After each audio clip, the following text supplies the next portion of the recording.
see. Mute the audio. Oh no.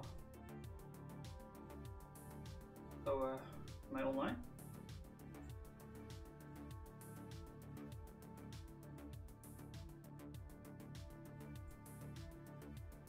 Am I online?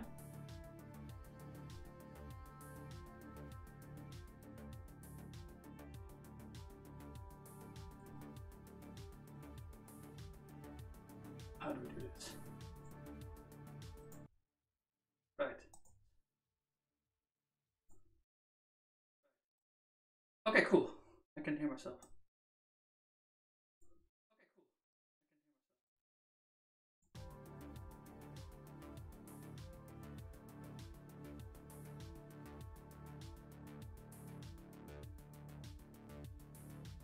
So I've got a new microphone, which means that the audio will be way better. And let's try to do this transition.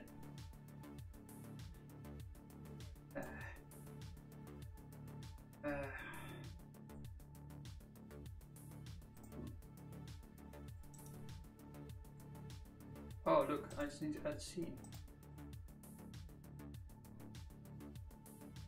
Naruhodo. So we just move this stuff to the other scene.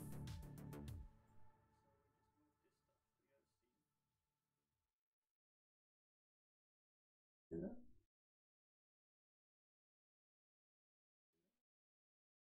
Wait, let me figure this out.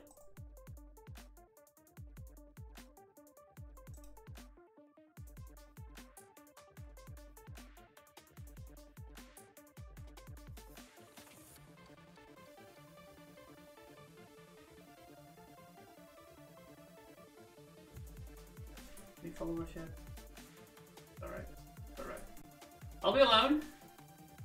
So I can figure this out in my... Right, so I have to transition. I just need to move these sources, but I want to like cut it or something. I don't think it's possible, so I just need to re-add them. Here.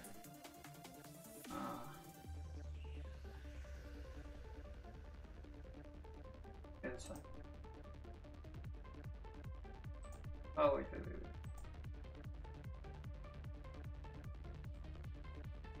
No. Okay, like Psycha is really easy, right? So maybe we can move them too.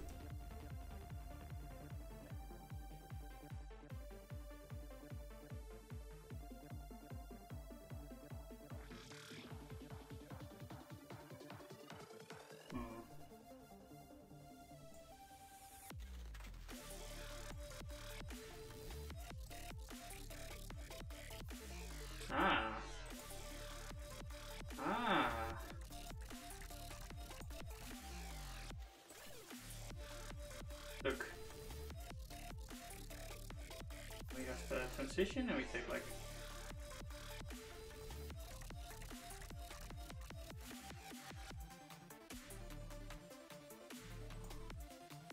Bam! Cool!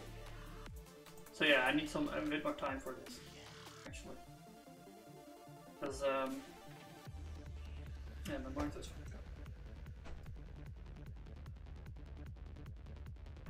It happens because I move around and it shuts down for random reasons. It's fucking annoying.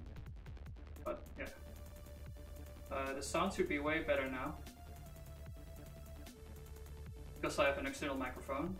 I think we can see it, right? Yeah, it's this thing.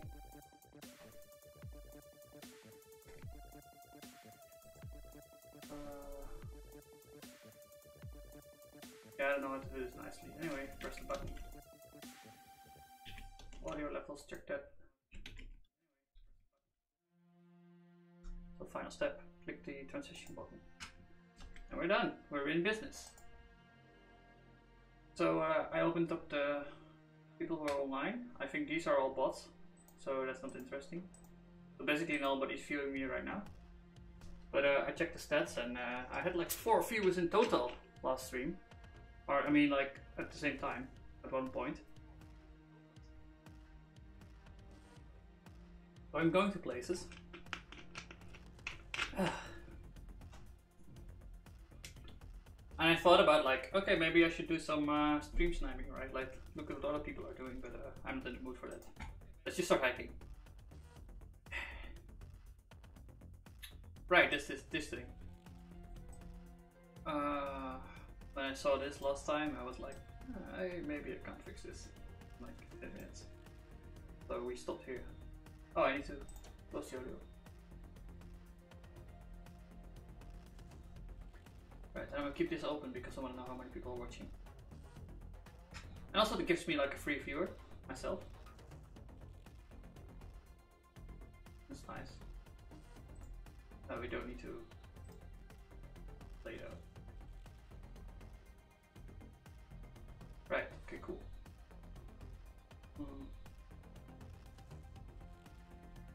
So, yeah, I have a new microphone, that's cool. Unfortunately, there's still a bit of noise out of the laptop. It's because it's getting too hot. I don't know how to fix that easily. So, for now, yeah, bad man. I think the sound has become much better though. Well, it's become a little bit better. Not as much as I hoped, but yeah. Well, you can hear flies buzzing around now, so that's good. It's not good. It's not good at all. But yeah. It surprised me when I was testing out the sound. What about this? Right.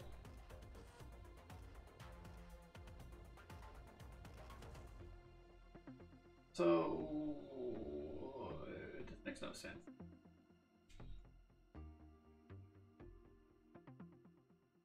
I think we need to add some types.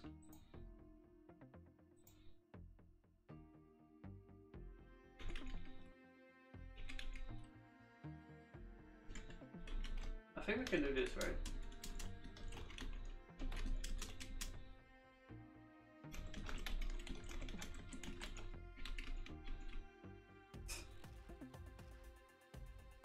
Oh, we can at least do this.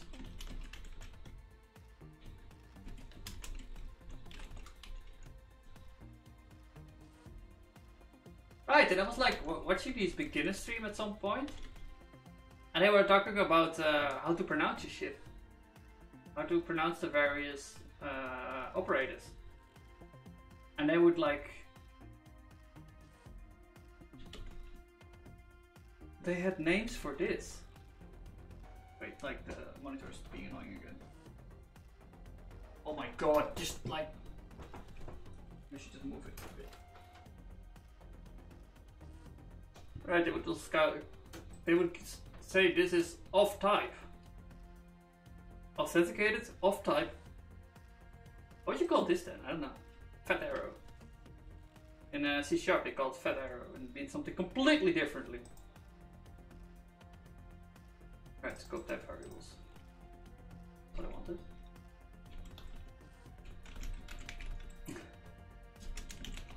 Pretty basic thing.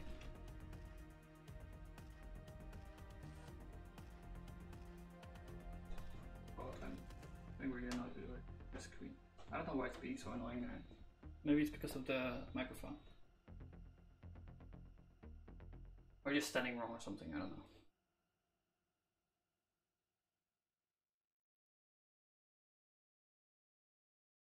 Good day, Foo Bardius 1.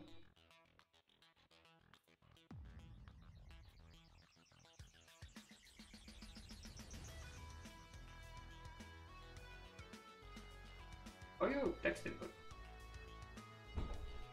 Wait, I'm going too deep?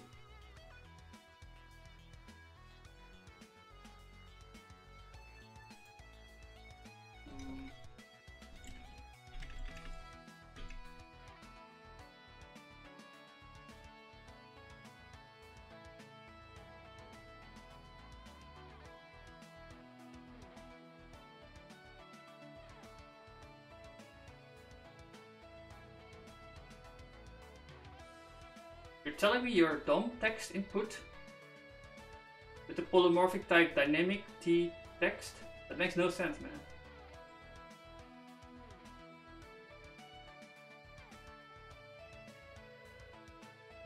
He left.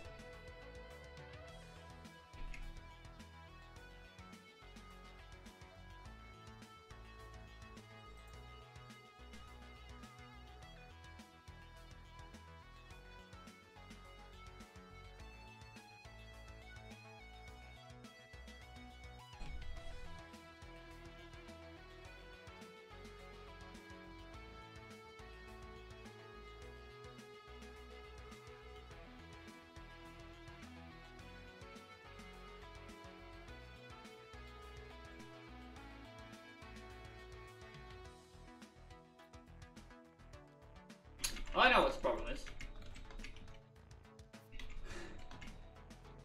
I know.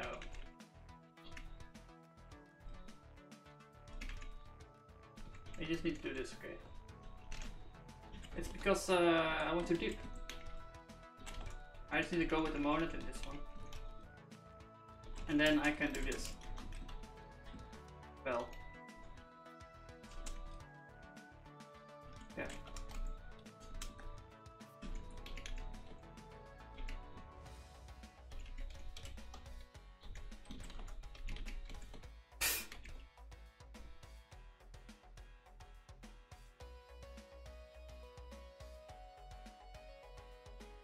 And now you're text of text.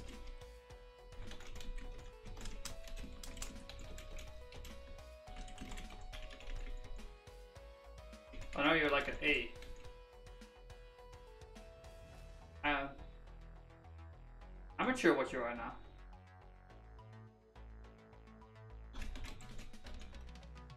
B.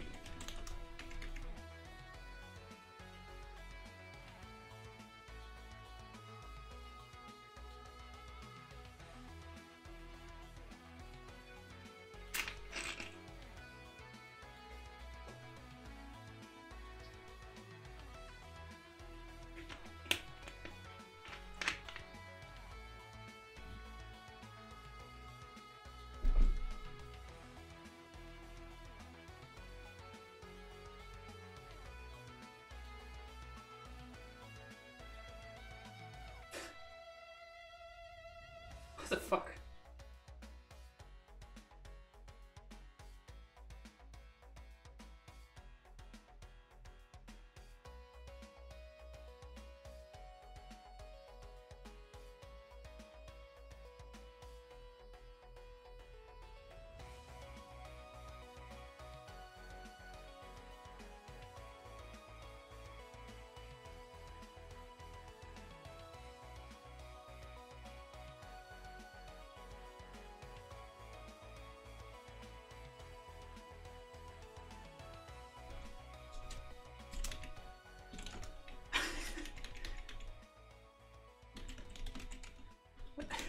This makes sense, okay.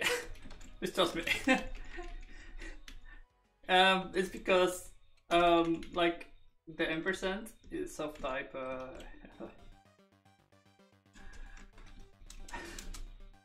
A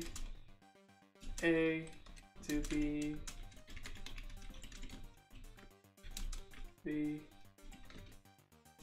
right? So the text gets partially applied, which becomes text to B, and then out comes B. So this actually is the proc type.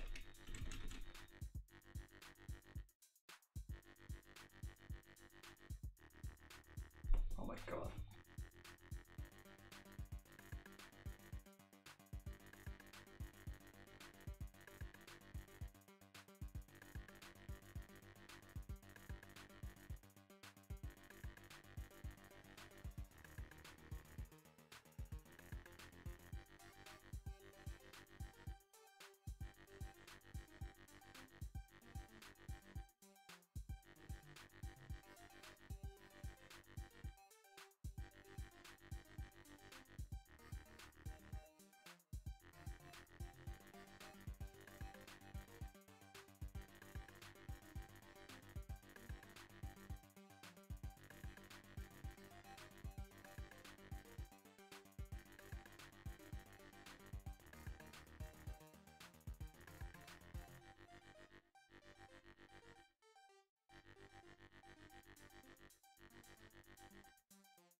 Now it's asking me to prove that B is equal to text.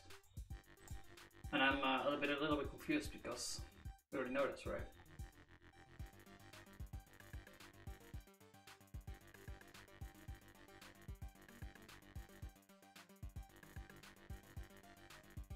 Let's look at the prototype of text arcin.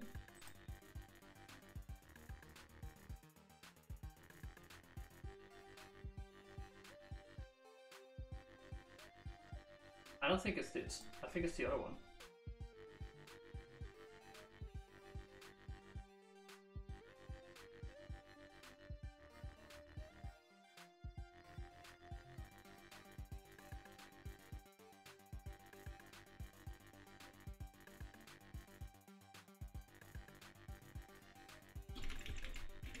Well, I know for a fact that I'm gonna get a function which is gonna ask for text. That's gonna output a text.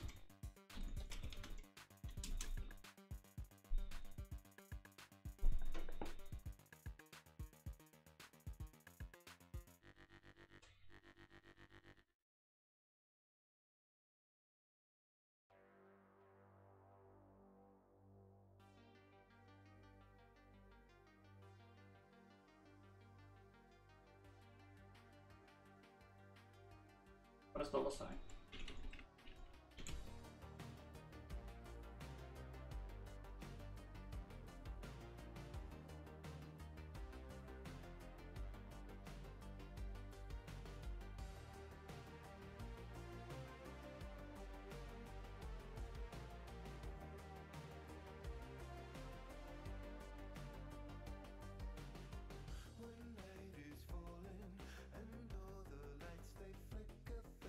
I thought this would work, but it doesn't.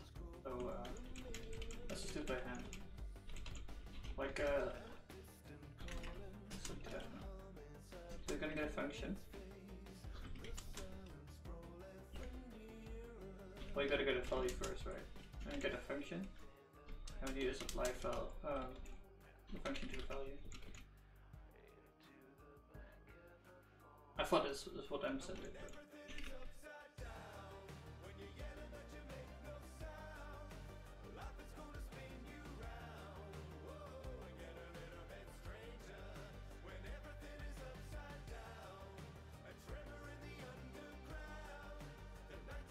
Or maybe it worked, except my type signature was just done.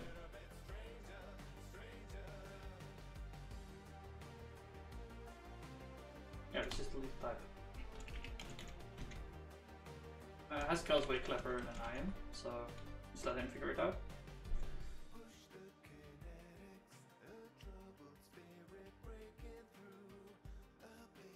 Synthwave. I'm pretty new to that. I wish it was not, they didn't sing over it though.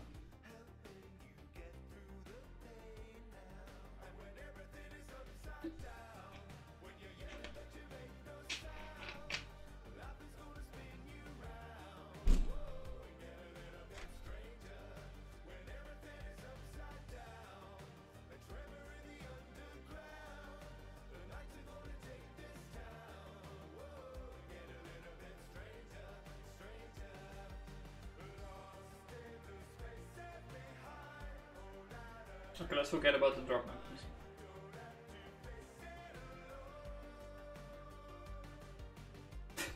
Well, it can basically break the fun depths, right?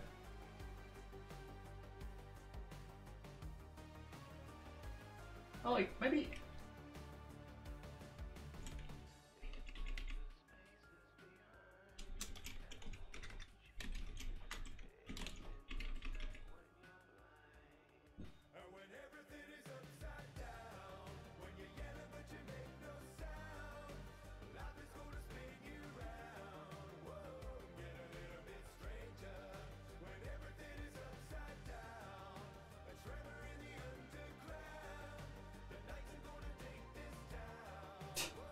Okay, I guess we figured it out. Congratulations. Congratulations. Congratulations. It's watching YouTube.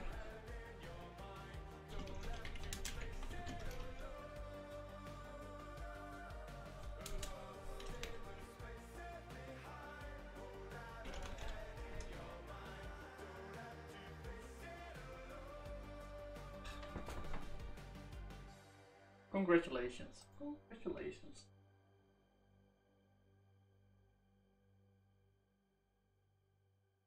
I should have like a...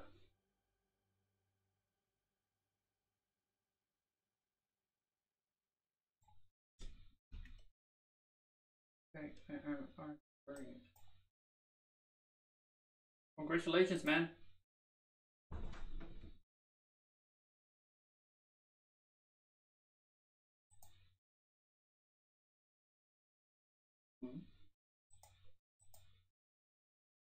Fuck.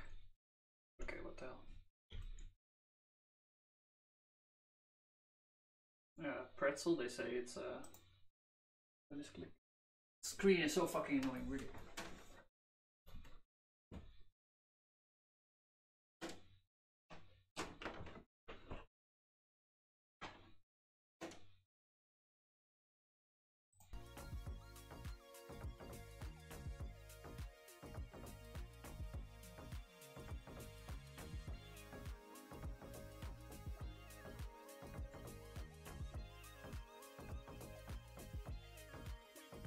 Ah, look, different button. That's great.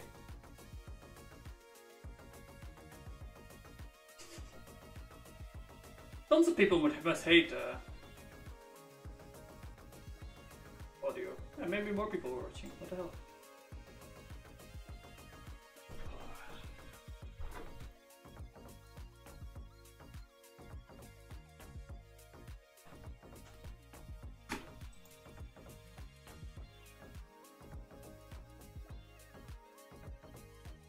It's fine.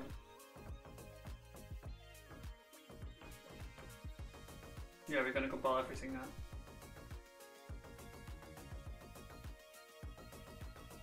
Bring out the swords. Why didn't the congratulations stuff work? We're gonna compile anyway. Might as well bugger up, right? Oh, we can spy on Twitch. That's a great idea. Directly. I wanna do like science and technology. Okay. Science and technology. It's all programming shit.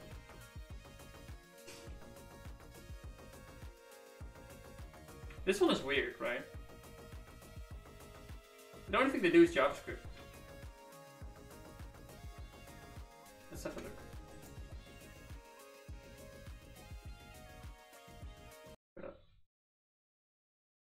Let's do some Twitch spying.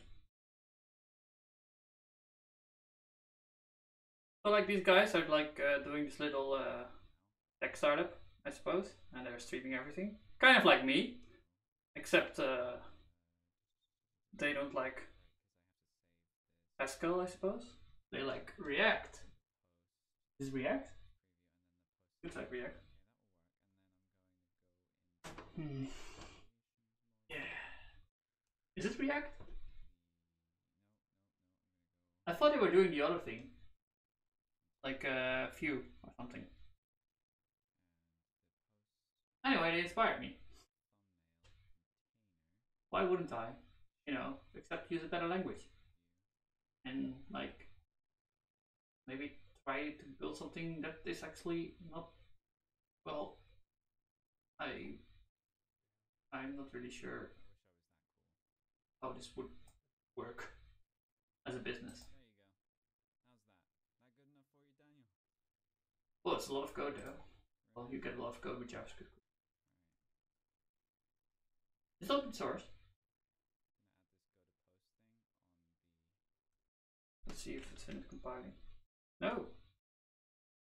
Unfortunate.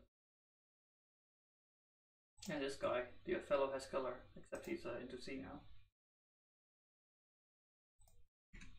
I don't know why. But Go sticks are fun.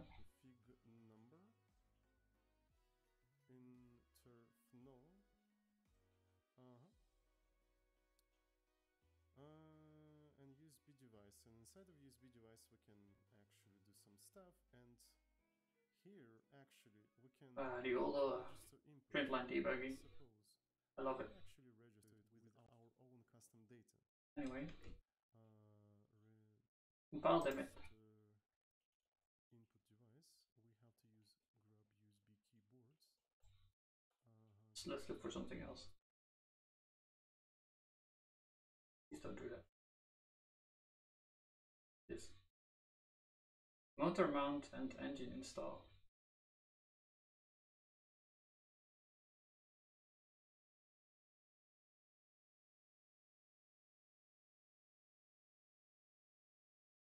I don't know why people are so obsessed with JavaScript.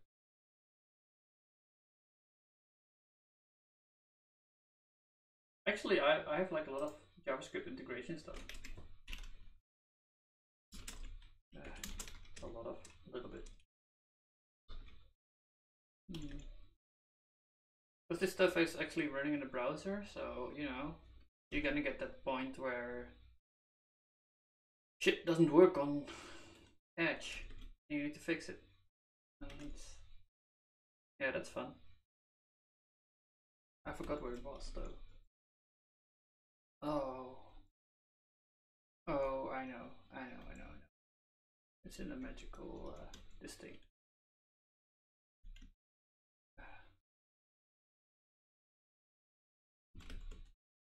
It doesn't like default files on time. So I made this Edge function.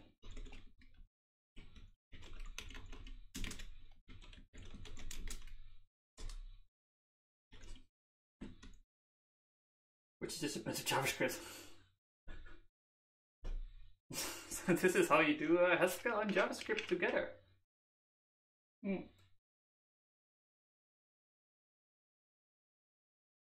So this integration is basically like what we do is we put the entire Haskell runtime in the browser.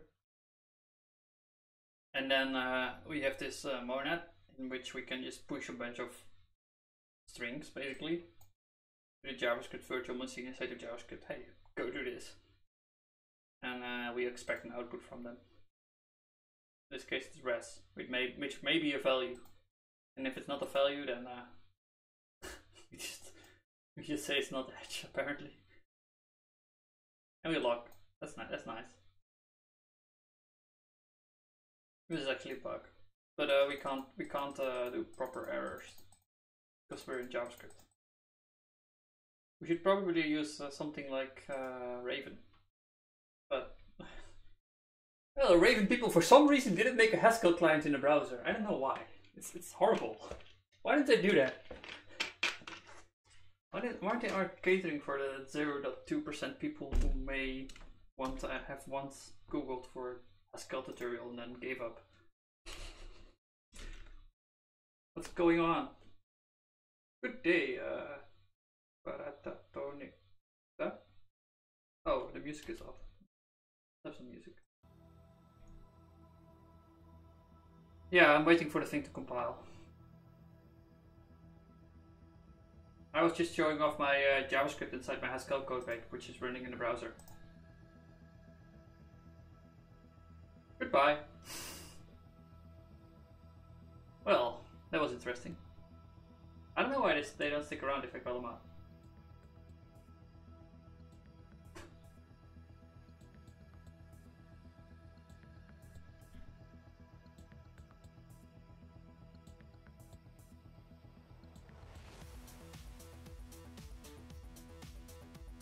Yeah. 0 viewers, man. 0 viewers. Actually, I'm doing it wrong. It's supposed to be 0 deaths as something you're good at. But I'm doing it like I'm bad at this.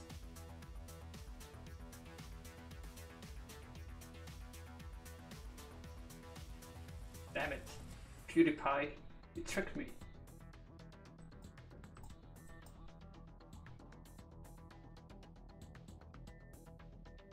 What is the, oh, it's the right runtime.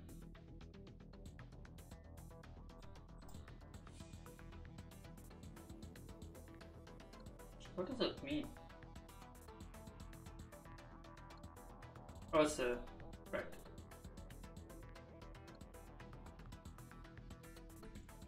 That do.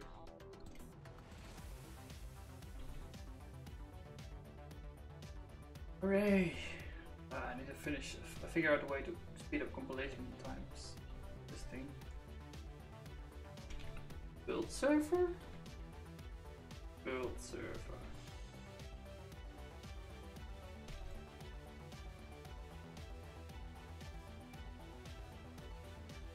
Just upstream a bunch of shit. That's probably the way.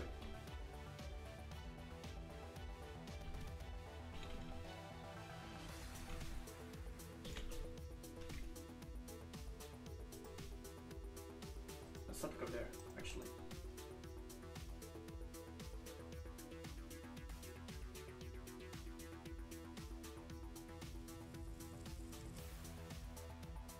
What's French? Huh. Okay, let's do stuff.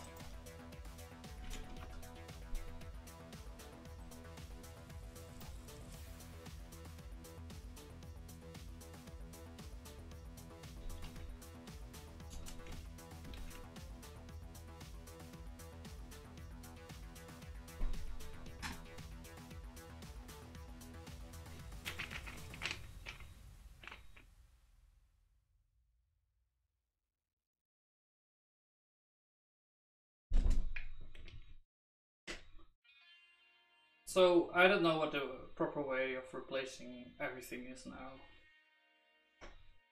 I've made a lot of functions that are complicated.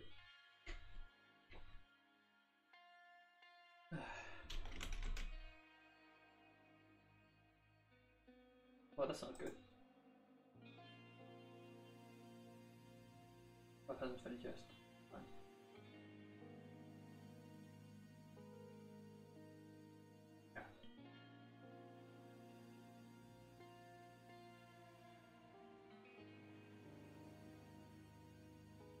Are you seeing this?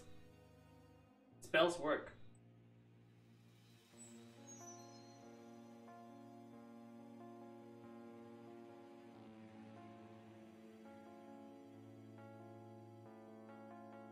So,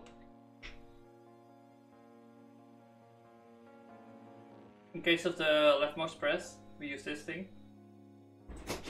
Hi! Mooie microfoon, hè? Ik zag die doos liggen en ik dacht dat is een lamp. Gaan we de mij even op dingen staan. En werkt het? Ja?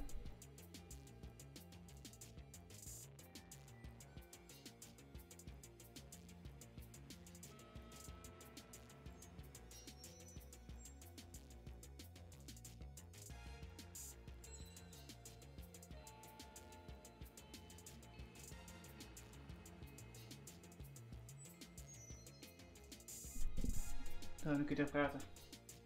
Oké. Hier is mijn OBS ding dat alles online zet. En het enige wat ik doe is het scherm verzenden en de webcam staat aan. Nee, dat werkt. Nee. Nee, dat moet eruit. Ja, want kijk, die schijnt erin. Anders ben je slecht in beeld. Ja, kijk daar. Ja. Maar heb je die camera, die heb je op die laptop of heb je die op het scherm zitten? Hier. Die zit op de laptop. Ja. Oké. En je was met het raster bezig? Ja, hier. Ja, heb je die er al weg? Heb je dat al eens geprobeerd op een laptop, dat raster, om dat te openen met die zijkant, wat ik zei? Ja, dat is klaar. Hij is nu gewoon zo. Of Ja, maar kijk hier. ja, nog gefixt. Moet je F5 drukken. Bezig.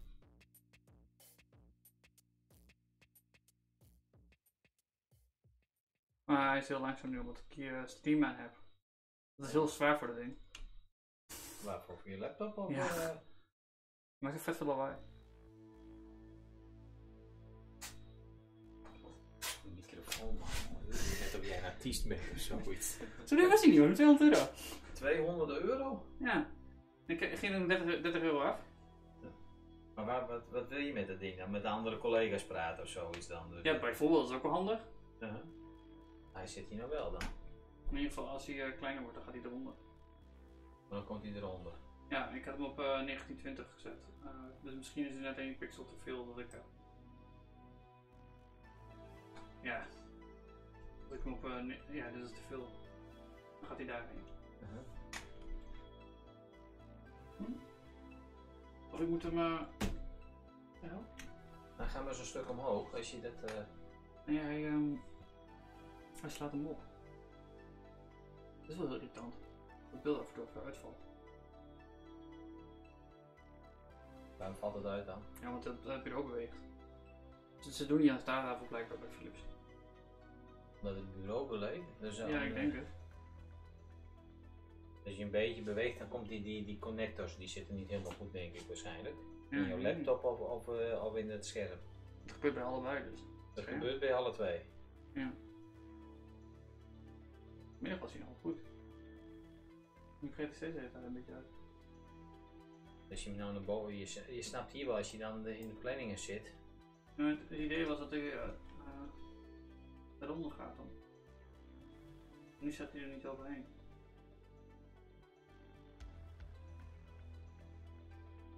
Ja, nu gaat hij eronder. Op jouw laptop? Het is even groot. Ja, maar die van mij die is deze grootte, zeg maar. Die is even groot als dit laptopje. Maar dan zit hij er nog wel steeds naast. Nee, jij hebt een lagere resolutie. Of nee, deze veel toch? Dat weet ik niet wat ik aan resolutie. Je hebt hetzelfde ding. Maar als je hem nu kleiner maakt, dan gaat hij eronder. En heel langzaam. Dan gaat hij zo eronder. En dit gaat ook nog weg. Ik weet niet waarom dit niet weg is. Oké. Hey, hoe laat ga jij morgen weg? 10 uur? 10 uur. Oké. Nee, maar dan laat ik die jongens die bus eerst nemen. Want jij neemt de bus mee, hè, naar Amsterdam? Ja, ik ga naar Meppel nu. Je gaat naar Meppel? Ja. Nee, ik moet straks voor mij eerder weg. Ik moet 9:30 weg. De trein ga je dan of zo? Ja. Oké. Nee, moet ik maar zien. Dus ja, Meppel zou ook met het autootje kunnen. Ik weet niet of ik dan terug ben om 9:30. En met een kappen met het autootje. Ja, en anders pak je de bus, maar dan zien we wel. Dus neem ik eerst dat kleine autootje wel mee. Ja. Of ja, ik kan ook de bus meenemen dan natuurlijk. Als je dan naar Meppel moet. Ja, dat maakt niet uit. Niet met een auto, maar je gaat met de trein. De goedkoper? Ja, een stuk goedkoop. Want dat parkeren, dat is al 36 euro sowieso. En wat heb je dan? Waar moet je heen dan? En de benzine moet je nog een keer 40 euro voor kwijt of zo. Ja. Waar moet je heen dan? In van dan Meet Amsterdam of zo. Zou ik vorige week woensdag ook al heen, of toen ik die cellen wegbracht. Ah. Nee, ben ik niet geweest. Ja, die man was boos op jou toch? Niet knap. Ja, maar normaal gesproken bij meetups is het altijd dat het publiekelijk is, dus het moet niet zoveel. Ja. Ja. Niet weinig aanmeldingen of veel afmeldingen, dus dat... Ja, hij was behoorlijk pittig. Sorry, deze keer wel. Ja. Dan moet je er inderdaad ook heen. Dus nou, maar als je niet kunt, dan is het ook altijd wel netjes om je even af te melden natuurlijk. Maar ja, goed, ik snap als het publiek. Ja. Maar hoe laat moet je er zijn dan? 12:30. Alleen. 10 uur. En dan kom je met die trein in Amsterdam aan en dan? Dan met ik moet zin of ik heb bestellen. Of mag ik nu ook kopen daar ergens? Kun je niet een treinkaartje kopen of een OV-kaartje? Met de trein kun je gewoon inloggen met de NS. Ja, maar OV-kaart is wel alles een stuk makkelijker hoor. Zeg maar mee.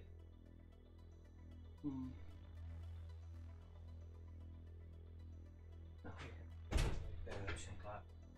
Dus het maakt verder niks uit welke auto ik morgen pak. Als jij maar een auto hebt. Ja. Hoi. Nou, wat makkelijk dat nou even 2 auto's hebben, toch? Ja. Yo. Oh, er zijn opeens allemaal mensen bij. What the hell? Hello everyone! So, let's continue hacking. Actually, I got it to work, so we can now type in here and press the buttons to change it. So, if we press the other button, then we get this active event and it drops the text. And if we press this button, we get the input in the... No, we get the plan event here, and it just shows this text. So, easy peasy, right? And this is the start text. Right, so what my father was talking about is that he doesn't like that this thing, if the screen is white, it used to go over the Sunday. So what I did in the afternoon was just quickly use the CSS query to put it down here more quickly. So we can press here now. And I thought like it would be fine to just have this eye thing to close it, right? But yeah, he didn't even notice it. So you know, that's UX design for you. You add these little hints and people don't see it. The transitions are going to be great here. But we're working on this, the translation stuff. Because that's super important. It's not really important, but I want it. I want it.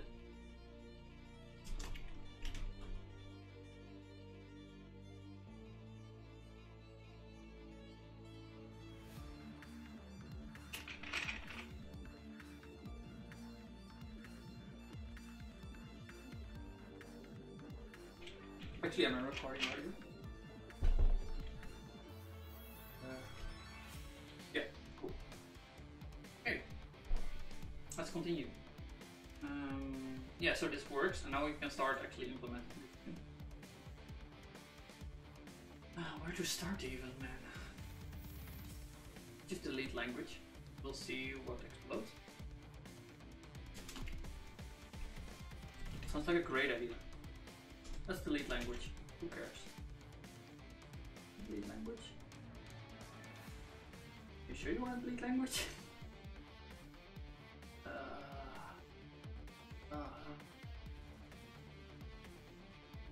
Okay, let's see what depends on language.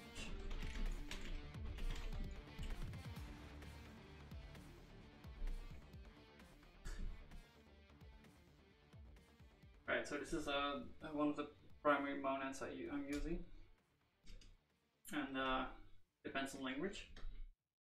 This thing is weaved to the entire application.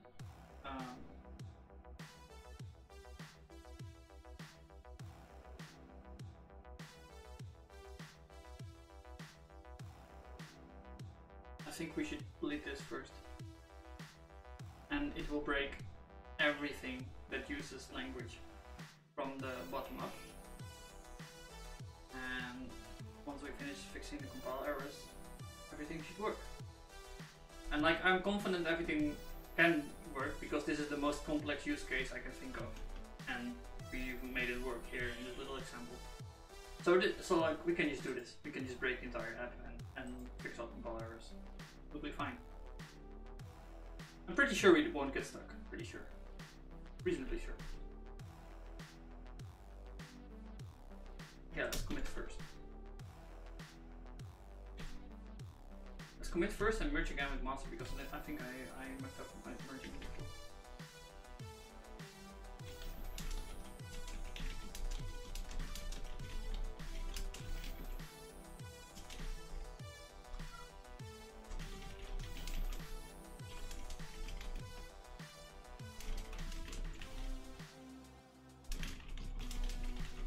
Oh no, don't do this.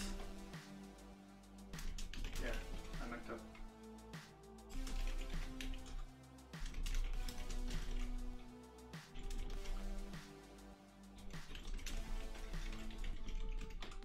I wonder. Yeah, no, I don't care about sharing any of this. So, like, technically, this repository is proprietary, but it's like mine, so I can just share whatever I want.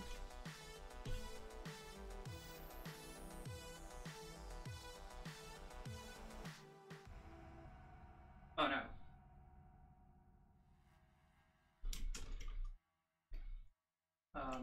So yeah, that's a problem.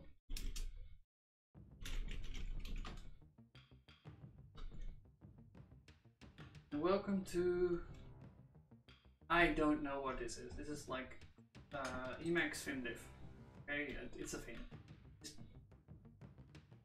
Yes.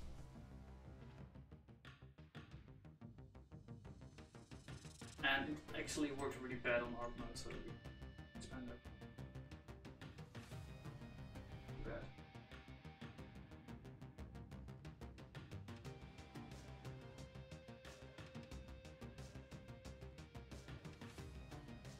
Okay, almost done. So I think this was it.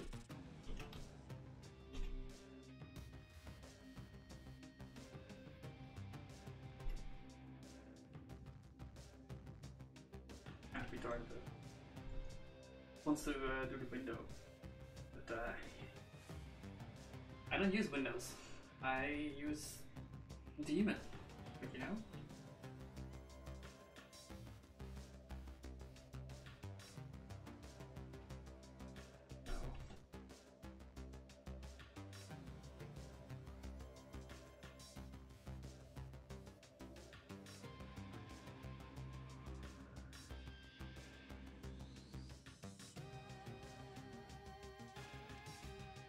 Yeah, let's just take B and then just...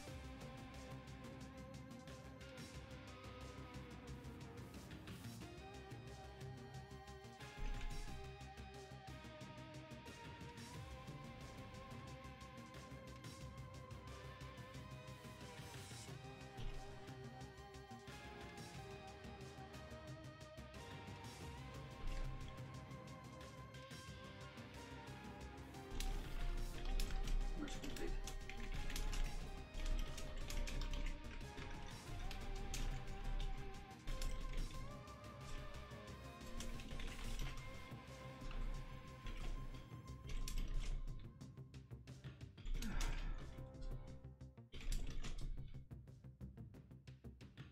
Okay, do we compile? Oh, I need to compile everything again. God damn it. This is gonna take ages, by the way. Yeah, so OBS is just eating my CPU. Let's actually go spying on other people again or something. I don't know. Have some fun. Is it like a raid? Like a raid with 1 people? Myself. Charge.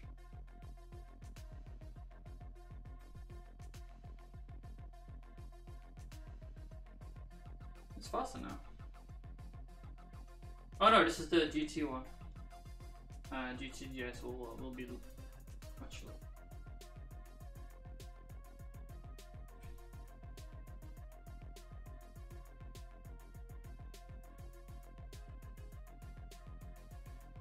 Oh, you can actually start writing the blog post. Oh god, I need to like write a user blog post.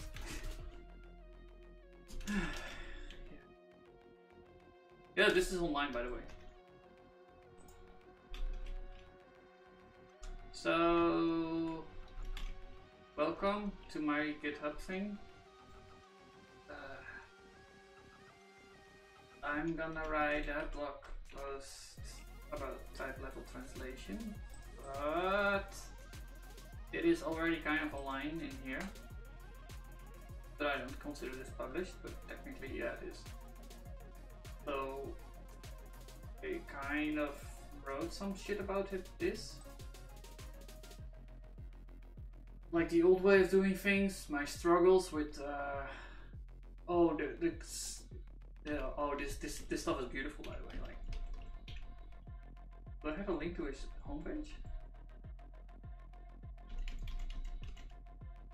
Yeah, like type level.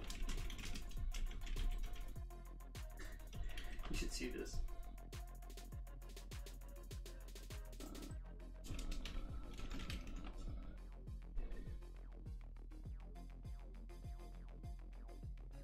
Right. So there's this type family, type level function, right? And it's called append symbol. But what he figured out is like, oh, you know, you can use this thing to get a suffix of a symbol, and so he's doing it here, right? Foo equals to foo bar results into bar, so he's getting the suffix, and because he can do this, he's building this entire this entire tree to do pattern matching on the symbols themselves, so he can like make a type level DSL. So you end up with well, basically the thing he has in the example. He's not even showing it in here what he ends up with, but it's genius. Yeah, this stuff. So he puts it in the symbol, and then he has this little DSL. And I wanted to do this for translation at first, because now you can move around. You can move around your translation results in our symbol. And I actually got there. I had it working, except it only does ASCII. So, yeah. It's bad, man.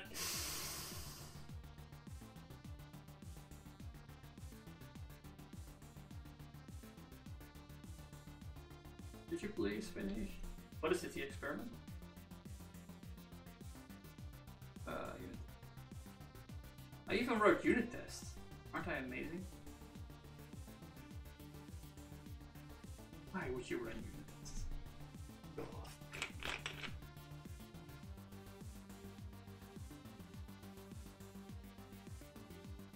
So, unit test means that I found something hard.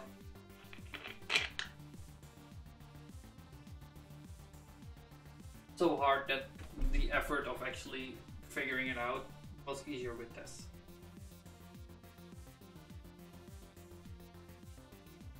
Or like when I'm scared, like with payments, I also wrote many unit tests for payments because I'm afraid I'll fuck up.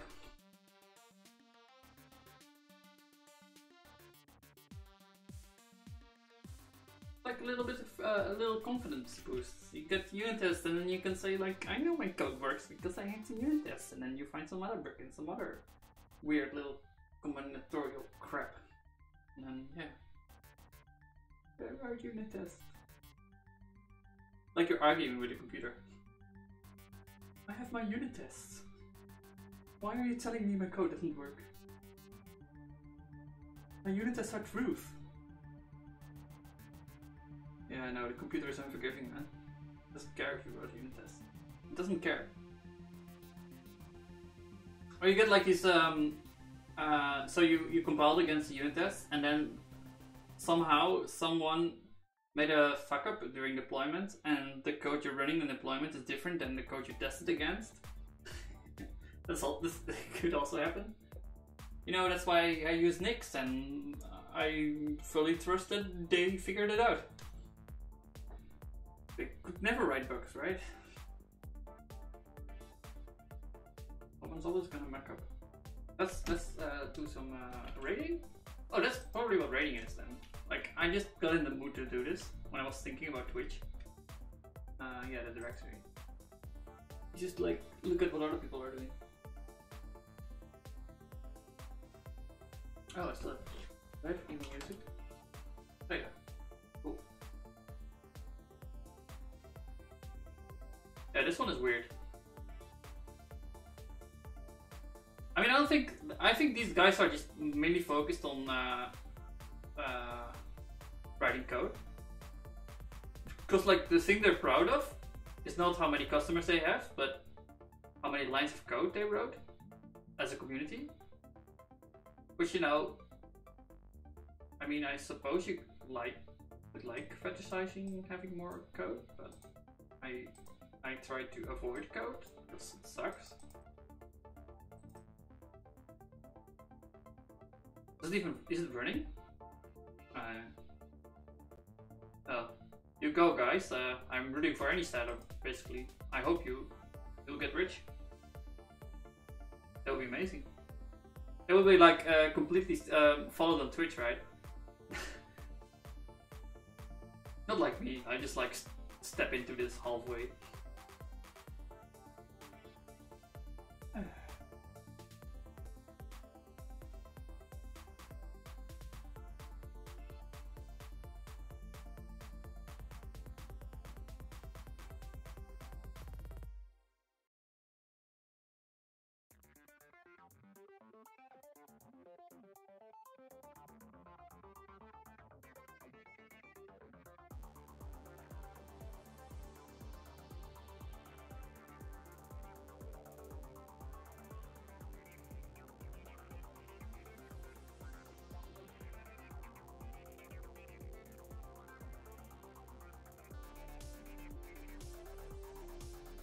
wonder how much the title matters.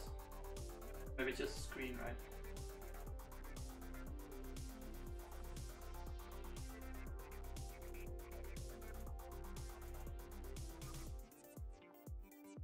They're launching in a couple of months. I already launched, man. What the hell?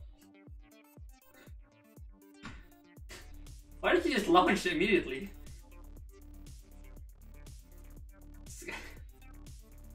Got some broken code? Just launch it. It's fine. Users can test. That's why you have users, right? That's why my father was complaining about it. Oh well. Ah, we're finished. Hooray! We can do things.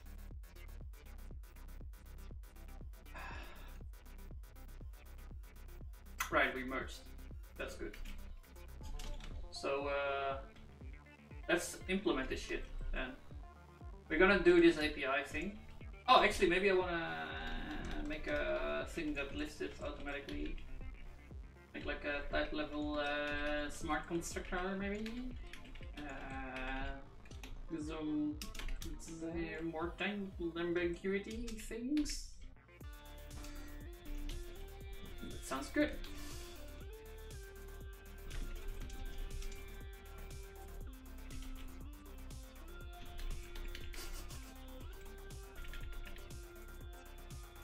Smart no transference, that's amazing. I love it.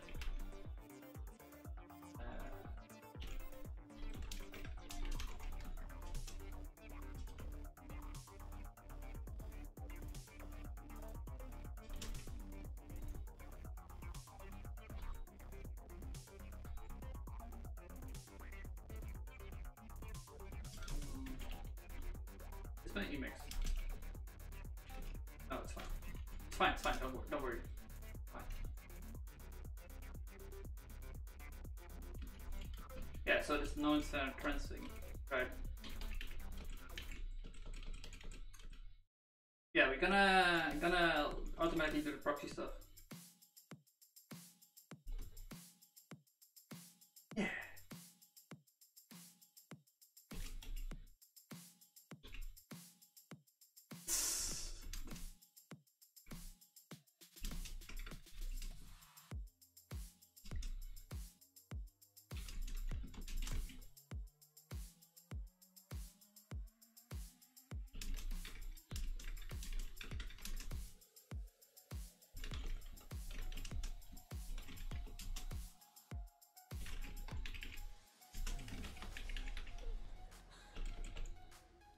Delete this, right?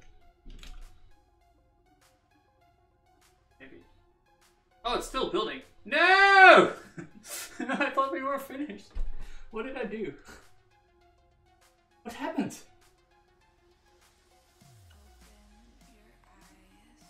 I thought it said like file watch waiting or something. It didn't build everything. It just stopped somewhere.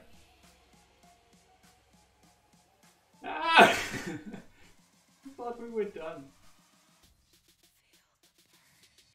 Could you please stop compiling, man? I wanna, you know, have some type safety. Okay, let's just look in how do we do just delete language? Why don't you just delete language, man?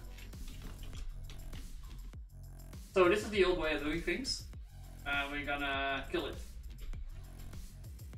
My Emacs is oh, yeah, my Emacs is gone now. Give me my Emacs back. So my Emacs automatically reboots because of systemd.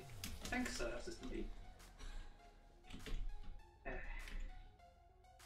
Let's just jump to one. So the old way of doing things was some type. So this is a enum. You could think of it as an enum. We get these implant issues, we get ASCII, like, and these all are just like numbers. And then we just match all the numbers, except they have names now.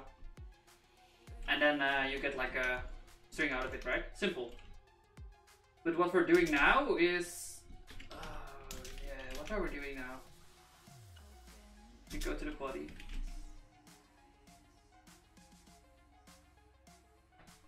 Not called body, I thought it was called body.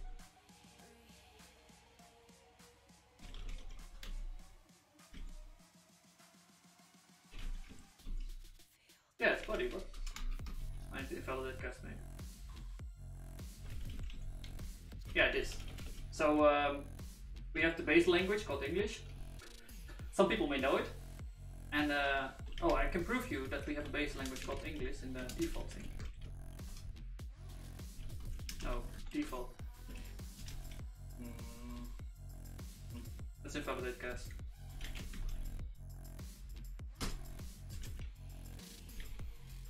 Yeah. I can prove to you that we have a base language called English.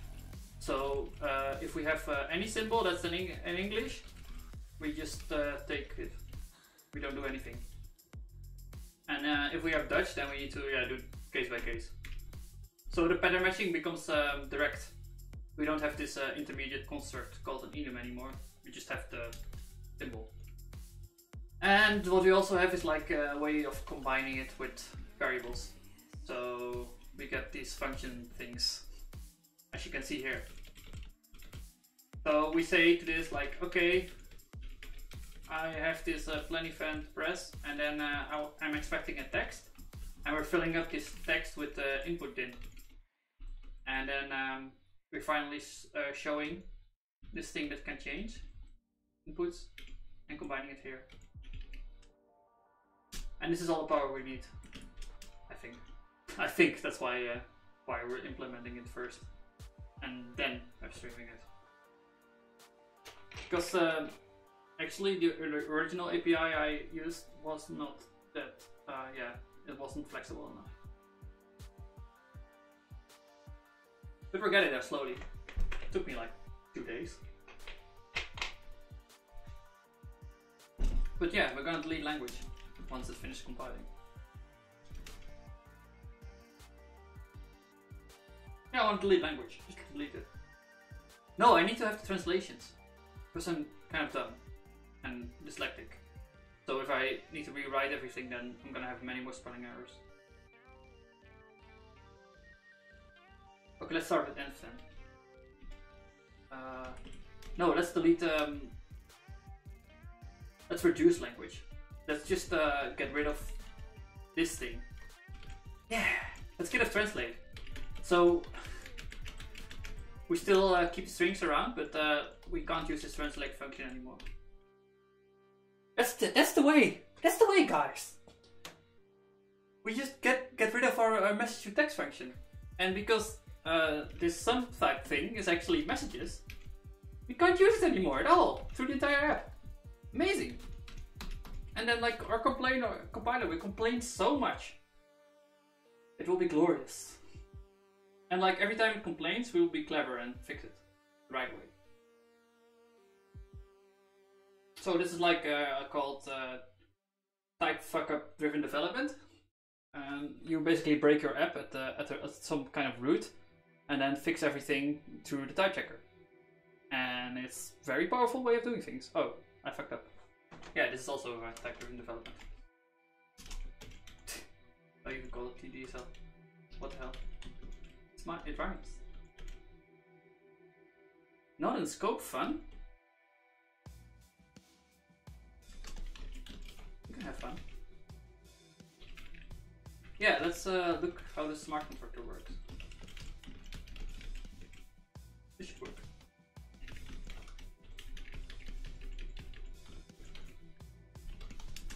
But we need ambiguity for this. And the reason we need ambiguity is because at this point in time, we don't know what sim is. So we can't fill this temp thing. So we need to say it may be ambiguous.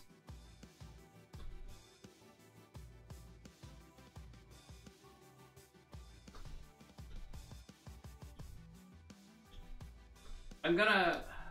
Okay. Right guys. Go. You need to become smaller. Oh, it's a type application. So in Haskell we can say you see this thing, right? These are slots and we can fill them up with type applications. So proxy, if you go to data.proxy,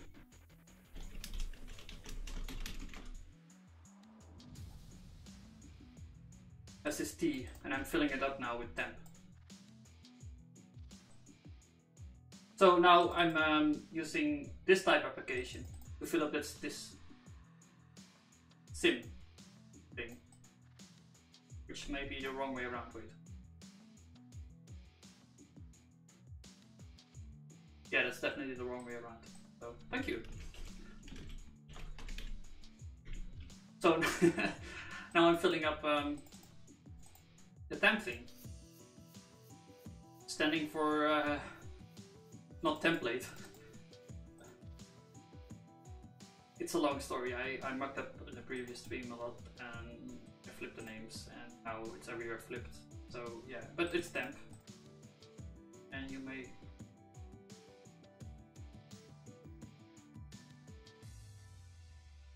Yeah, right, so I need to import this, but it's depending on that. So,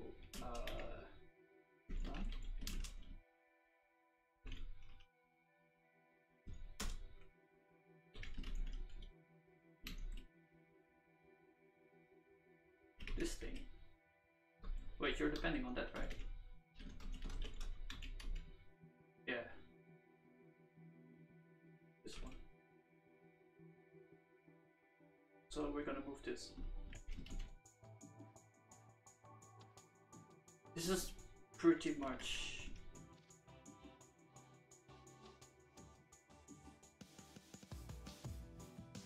okay. Let me think. This is a problem.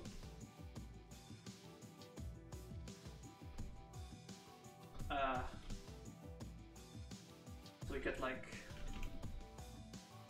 this TDSL thing is depending on this. And we have this known trends thing, which needs to be there.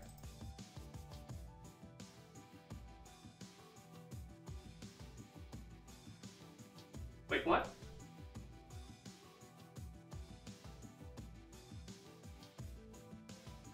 What are you talking about, boy? I misspelled. I misspelled. Okay, good.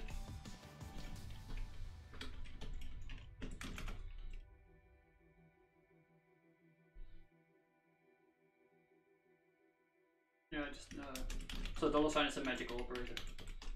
It's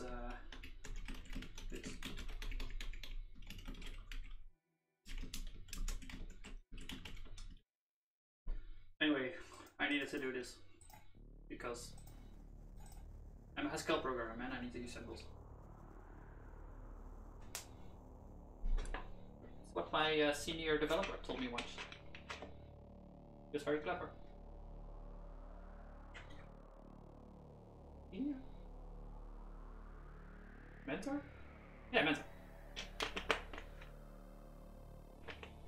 Took me like 2 things.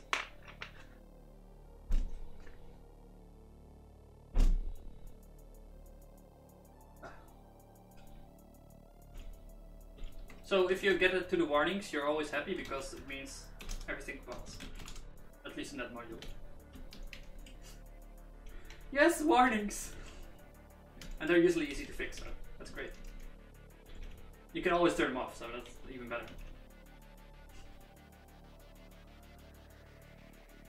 Like, do I have somewhere? Yeah, you can just do small W, and then all the warnings work always.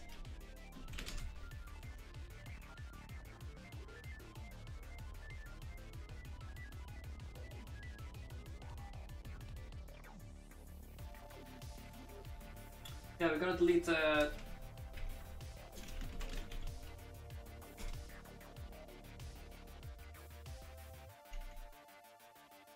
one, right?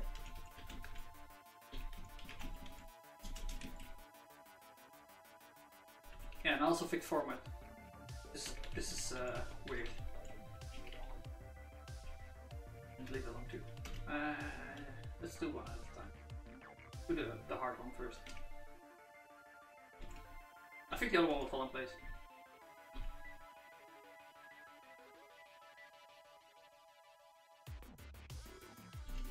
Yeah.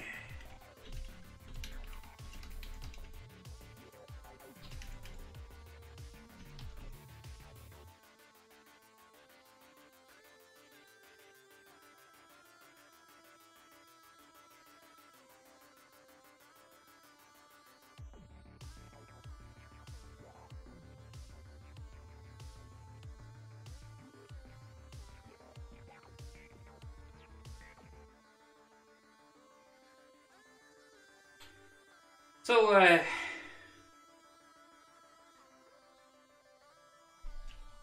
let's break everything, guys. We can do it. We'll become type level translation. And like the cool thing about this API is that it can be used in pure code. So the current I18N stuff is using a monad, and now you have like now you have to use it in a monad transformer stack, which is always a bit of a pain. Are you finished? Come on, man. Ball harder. Yeah, I've looked at this a lot because I considered using this, but I decided I don't want to get into an additional monad transformer stack if it. It's not even a monad transformer; it's just a monad. So you need to make your own thing to combine it. The worst, but it is. It is. Maybe, I don't know.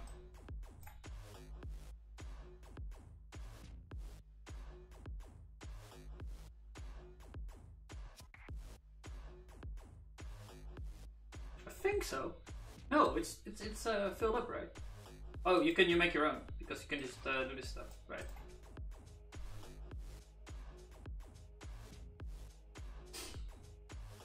Oh, that's nice. So at least how to do it. But so what you do with this stuff is you keep track of all the strings you use at runtime, so you can pull it out later to create the PO files, right? And I was like, dude, but you have a type system. Why don't you use the symbol stuff? It's right there. It's all available.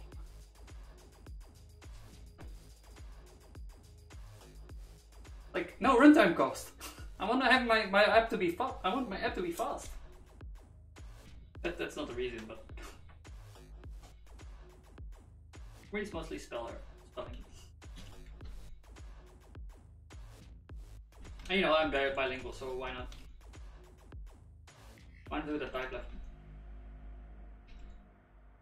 I imagine that like quite a few programs are bilingual, because yeah, it happens a lot, right? Maybe. I'm talking out of my ass. Oh well.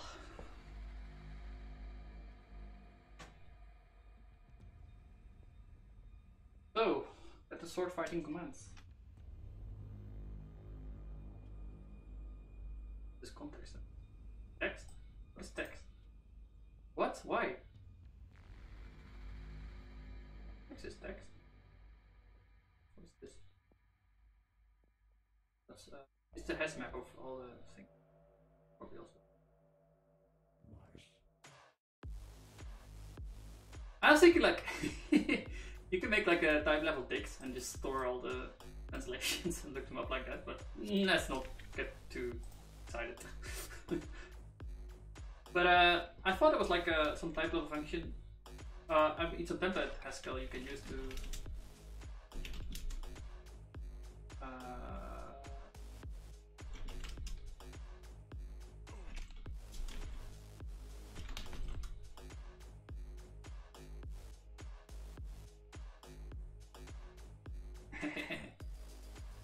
does it exist?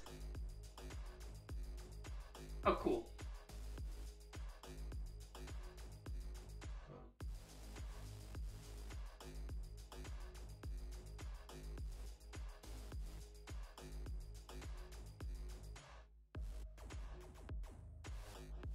Wait, does it exist or doesn't it exist?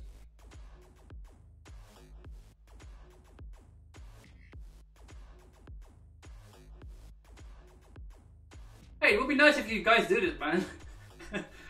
Hey, Simon. If you're listening, please. Would help my library. Would you like please make this? How would you even do this?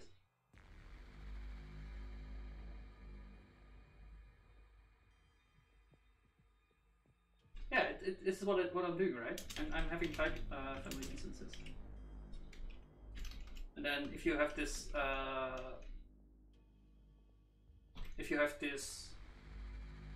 thing, you can create proper PO files out of them.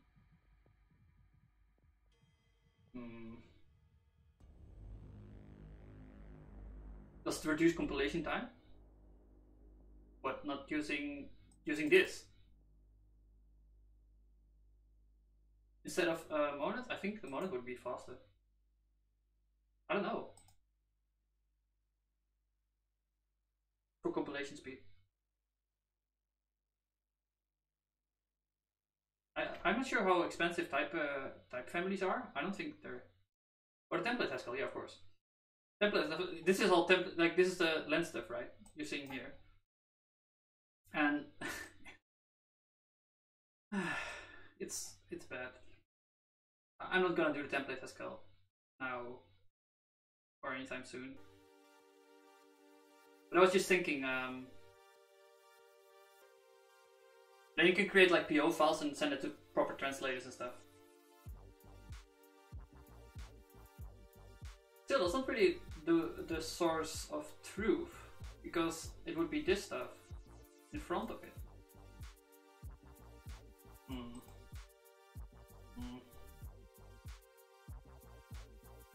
Yeah, I don't know. I haven't figured out the PO file step yet, and I'm like, it's not really interesting for myself, but if people are interested in that, then yeah, I could work on that, I suppose.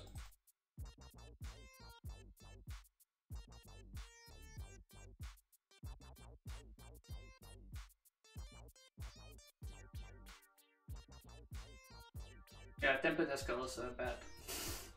Especially for GHC.js. I'm using that, by the way, because this is a Reflex app, and it needs a spin up node to create this stuff. So it like spins up all these little processes that go ahead and run off, because it needs to be able to do I/O. It's fun. Takes ages. And that's all because I wanted lenses. Why did I want lenses? But like, there's this generic lens thing, right? Maybe I should use that.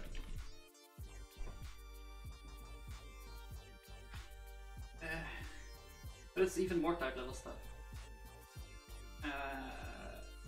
What is what is this? What? Lenses. Oh no. Oh, it's a GitHub one. Need to read it on GitHub. Yeah, actually, this is the printf guy, the same guy. So this is where I got the idea from to do the API I didn't use. Yeah, no, in JavaScript. Because if you compile to the JavaScript runtime, you need to be able to do JavaScript I/O actions.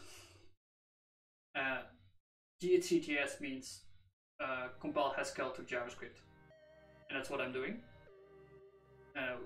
And I also need to compile twice, right? Because I need to first do the check that everything works together, which is just native, and then I need to do the front end part again in JavaScript.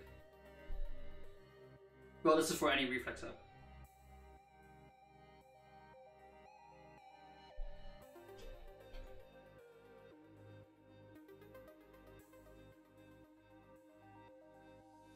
Yeah, I didn't like this. Maybe I should change my opinions.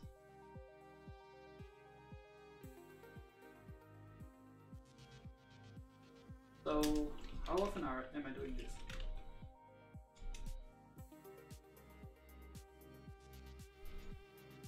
Why doesn't it count? Annoying. Oh, it's just the relative line numbering in that buffer too. That's great. Yeah, the screen is a bit rebellious. It's like deciding to randomly shut off for some reason.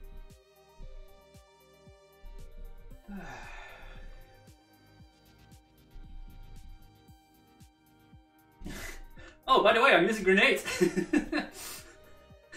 Yay!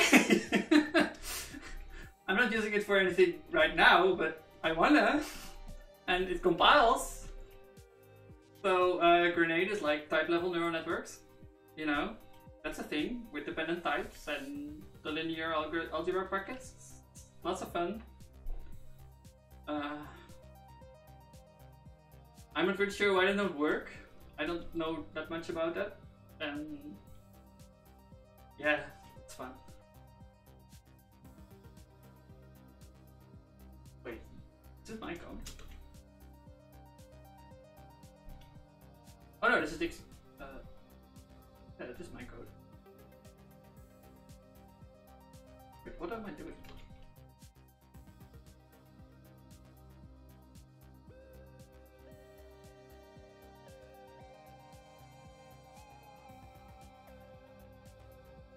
We finish?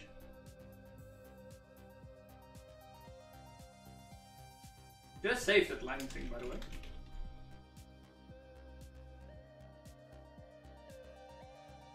We haven't even gotten to the blow up part yet.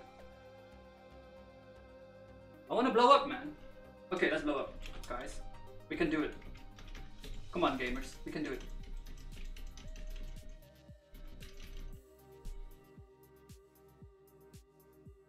Yeah. Oh, I can't spell.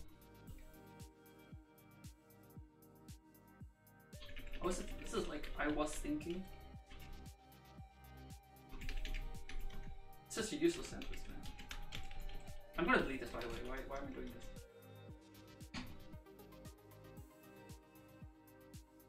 Yeah, this is why I don't like this. So, if you think that type level errors are bad, you have not seen what this thing does.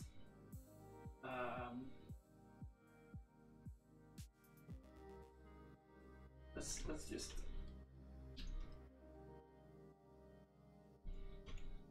This is a good way of.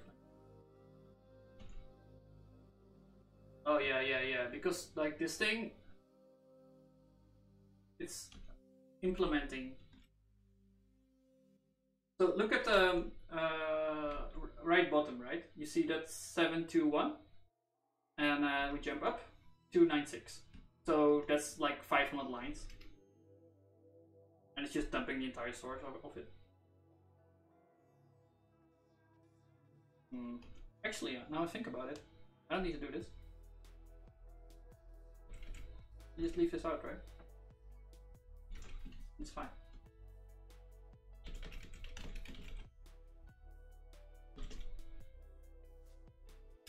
Where is my...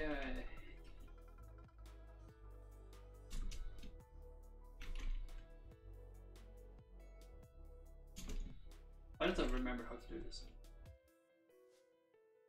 This one. Let's not complain about this one. I'm gonna delete it. It's fine.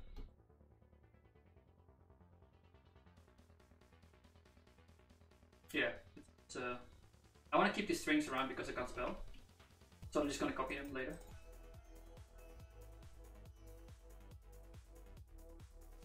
Yeah, and some of them are quite big, right? Oh, I need to put this in a symbol too. I haven't thought everything through. We can't put this in a symbol. Can you use this like singletons for this or something?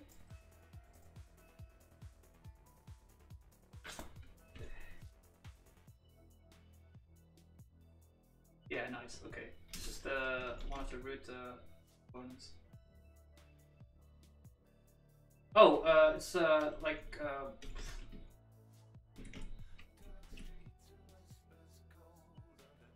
what is it? This thing. Need interpolation or something. But there are many of these packages.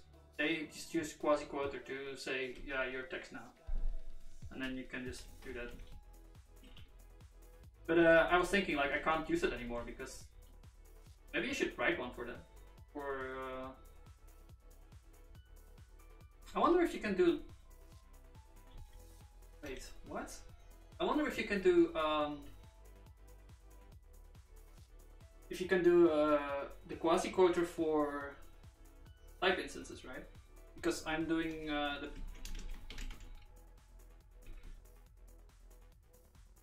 this thing, right? But it's not really a text; it's a symbol. But I'm wondering, like, can you use a quasi-quoter to?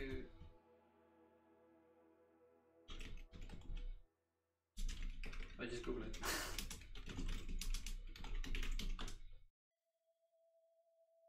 What does it do?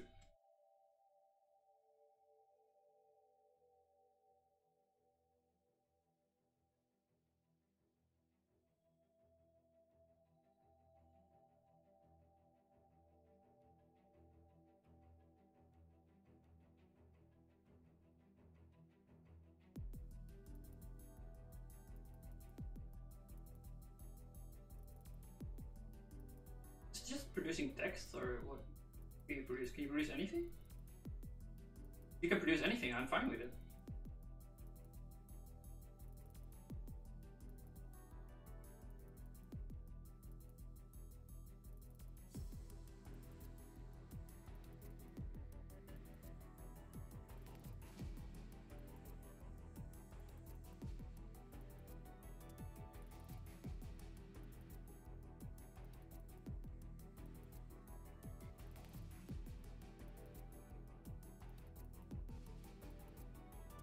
No, I have to look into this.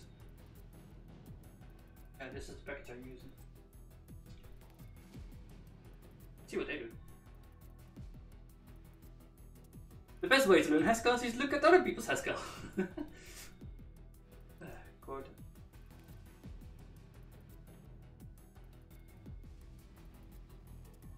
Oh yeah, they're just making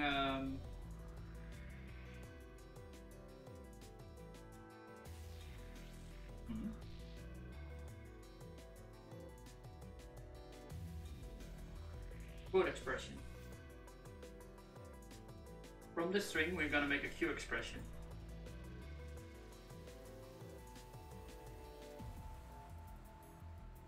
This nice Q input. That's his function actually. Yeah.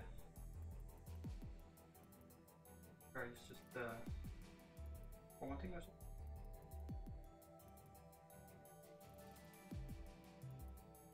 Oh, there's modules. Ooh, that's bad.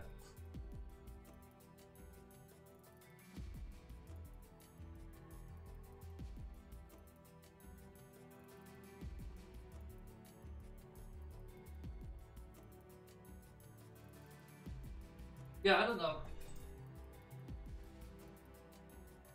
Does the quasi-code have like API?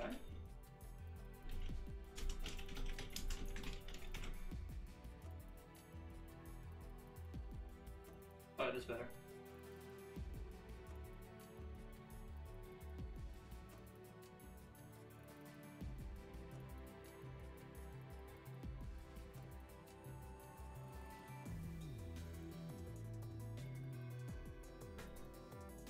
I don't know anything about template discovery, so let's figure it out later.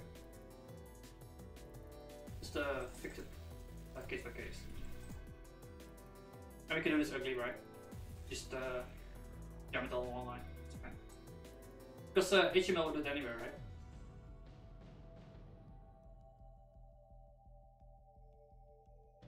Yeah, my screen is rebellious. Okay, done. So now we're gonna see the entire code base.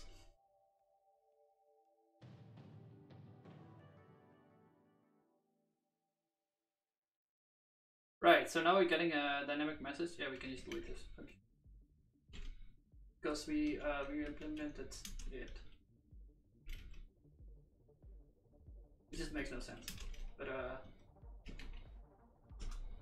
we implemented it here.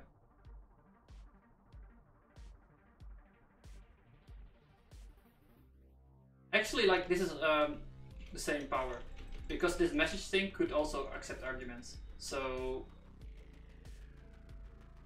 because you know it's a sum type, so you can just jam anything you want in it, right? Let's see if I have an example. Line comment. So you know, just jam some text in it, or an email, or you know, if you. I don't do it that often, so. Text, username. Oh, like what's fun about these usernames is that they go to the entire app, right? Because I have a full stack Haskell app. I get the username on the front end. I'm sending it as a username over servant, and it will remain a username at the back end until in a database. So we can even see it in a database be a username. We go to like. If a username in here, which is the same, just spit out by front end. Anyway, just regular Haskell things, I suppose. And delete this. And I can delete that.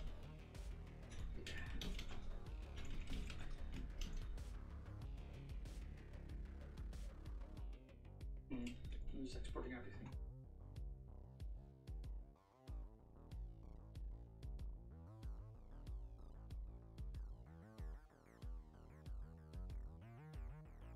Great music. Ah. And in this case, we do want to delete stuff.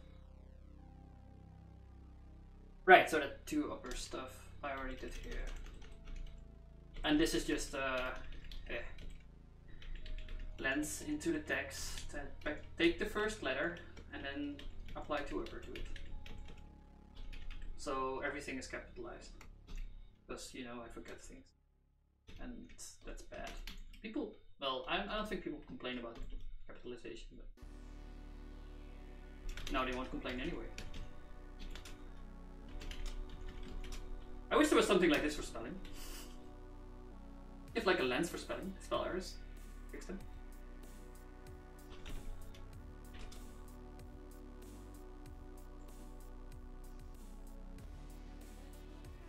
Wait, the import of reflex is redundant? That's cool.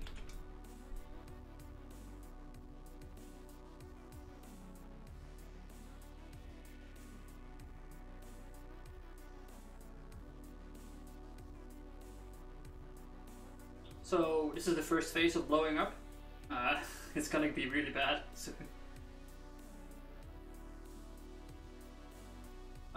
That subtype was like, yeah.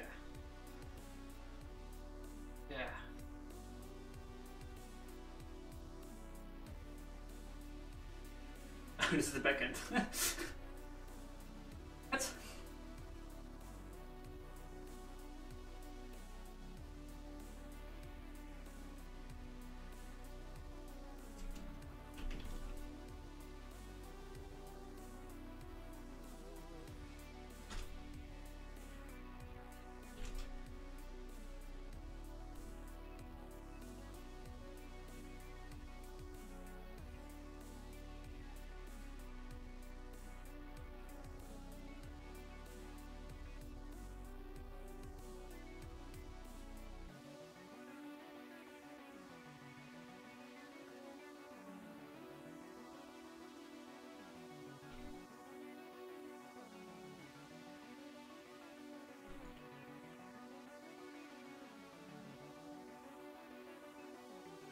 I'm not really sure what's going on here.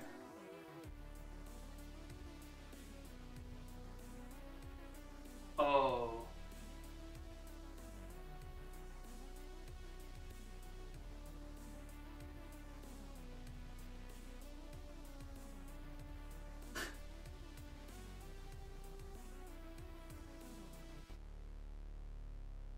What? Is this even used?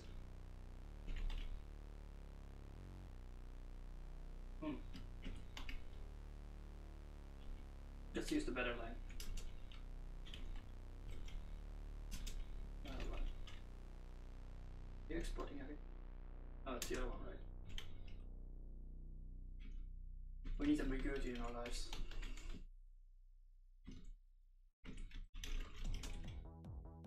So I'll show it.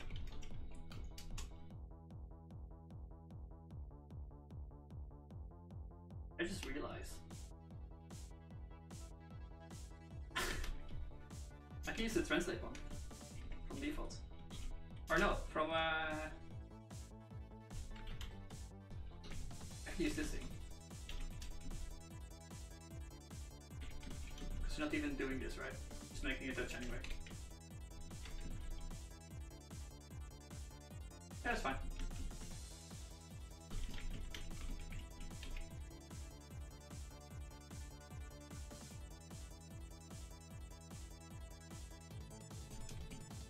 So what I need to do now is find a string, which is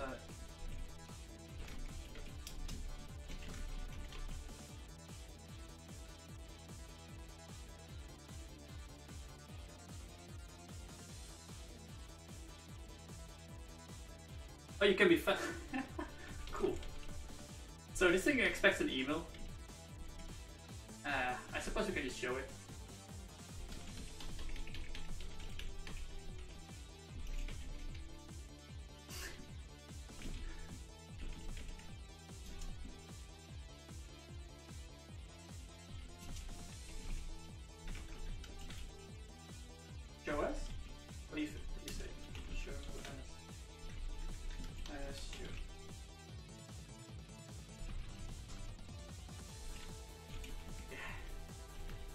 access a spell to make stuff show. And because we have this type class print out, and if you implement showable, you get the instance. If you're a show thing, and then it just knows how to do it. So we want to have email, and then we just put in the email and compose.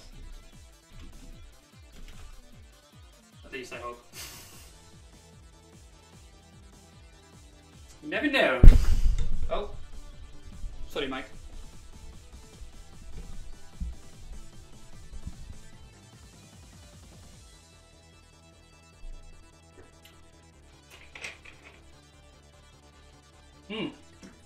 I didn't import.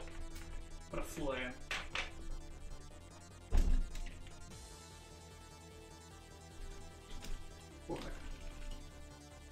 This is... I don't get why it doesn't understand this is not a section.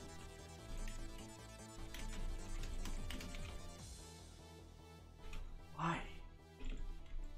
Type application. Okay. Why? I need to fix my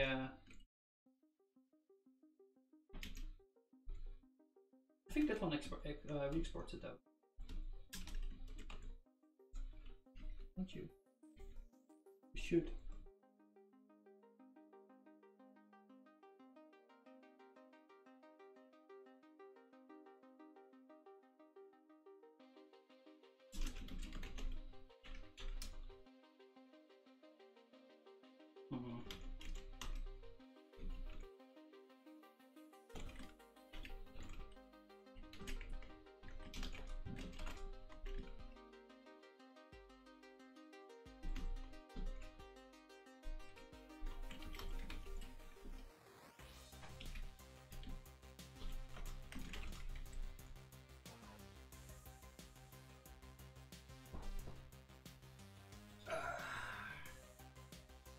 Come on, screen. Stay with me.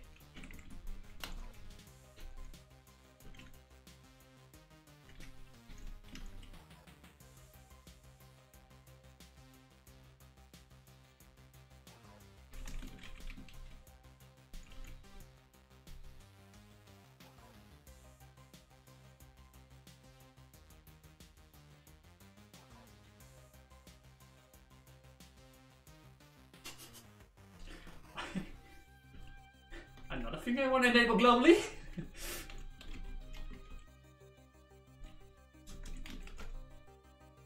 Oh no, you need to have a data kind. Didn't I?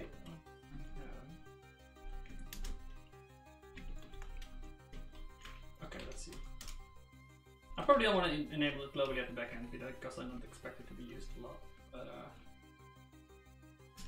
probably want to enable it at the front end.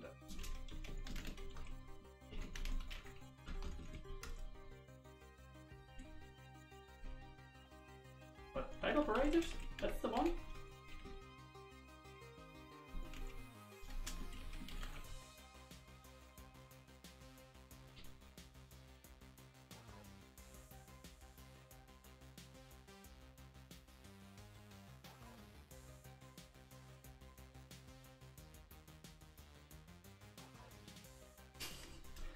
Come on, data guys.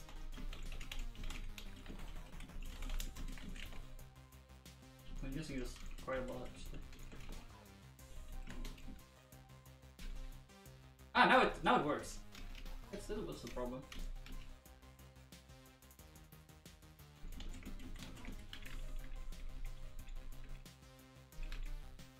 Alright, I'm gonna make an instance for that. So let's see how I did that.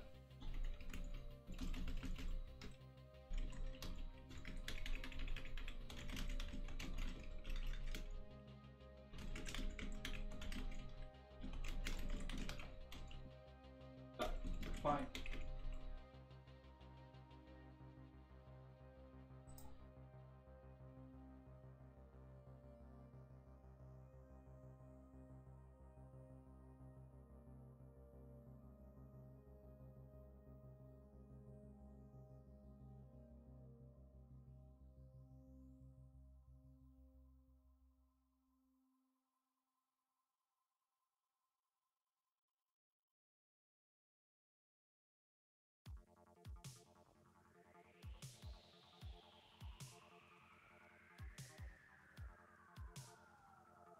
Oh.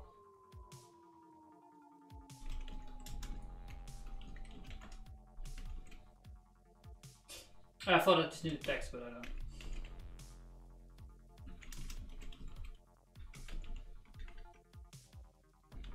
DSL.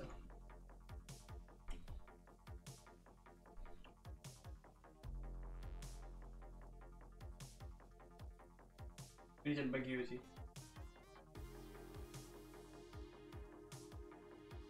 Ah, now I need to read her again.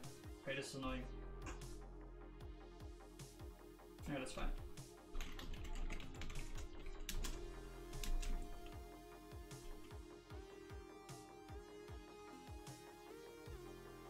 Oh, let's look how it was.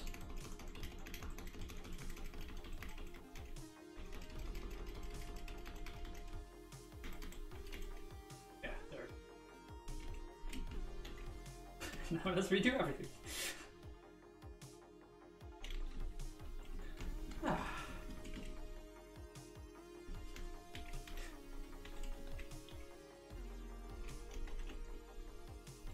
I'm a hacker, you know.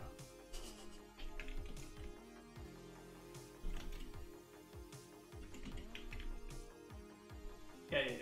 You don't need it.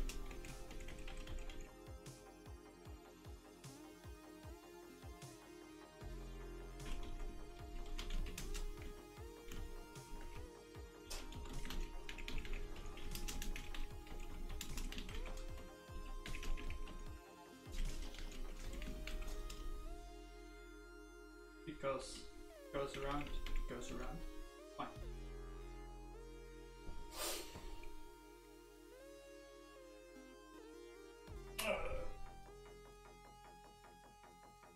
So this is the first one in the backend.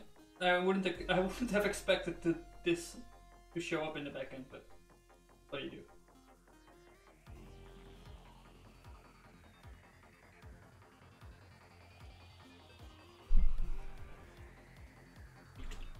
Also have type families.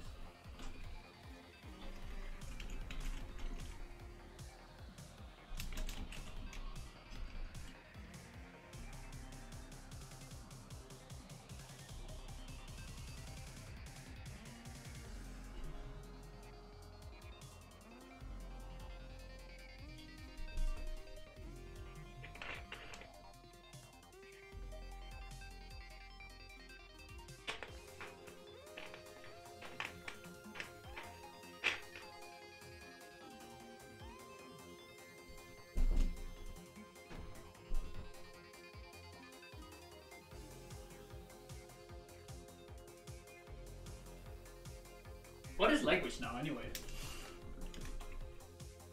That's a good question.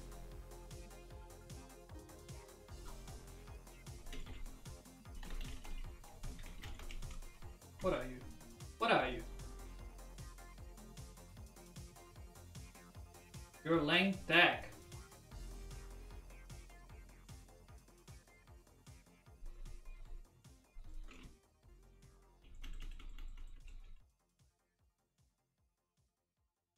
You say Dutch here, right? Fine.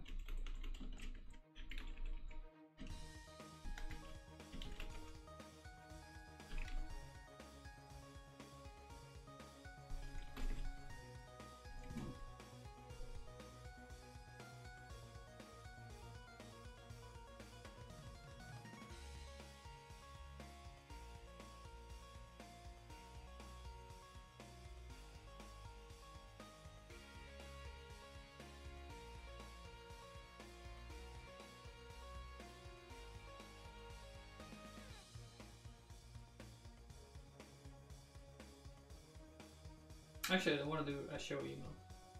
I want to lens into it. And wrap it.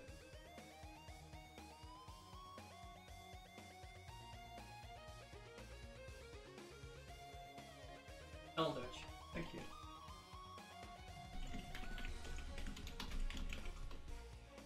So in the backend, I just hardcoded everything to Dutch because reasons. I don't have a setting for language yet, so keep it like this.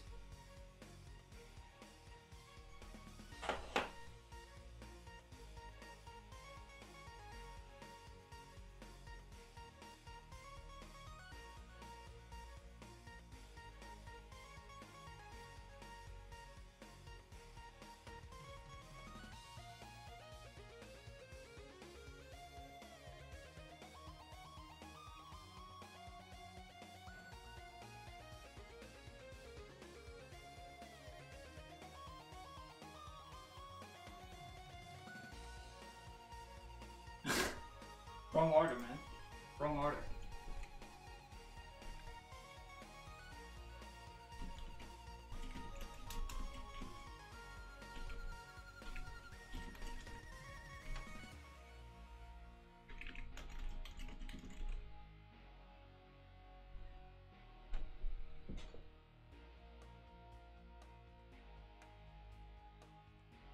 Wait, what?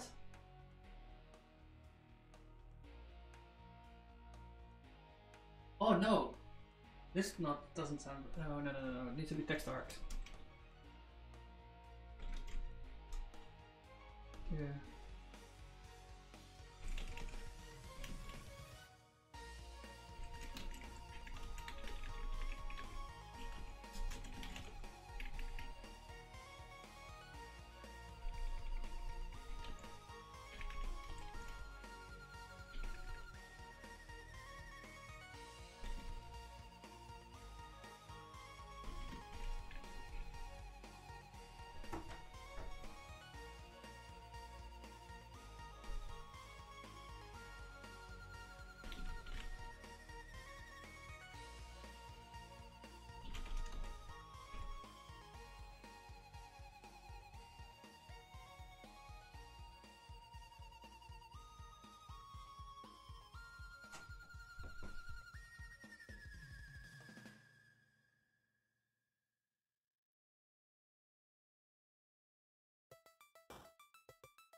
I want you to give me your email to text function and then return me text.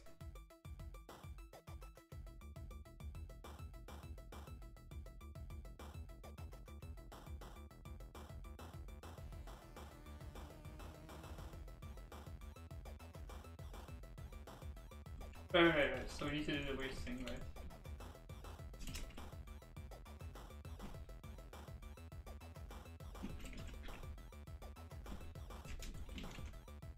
Just reasons. What?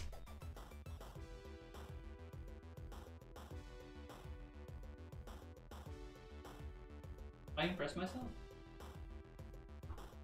What? $sign $10%. That's what? This is coupon.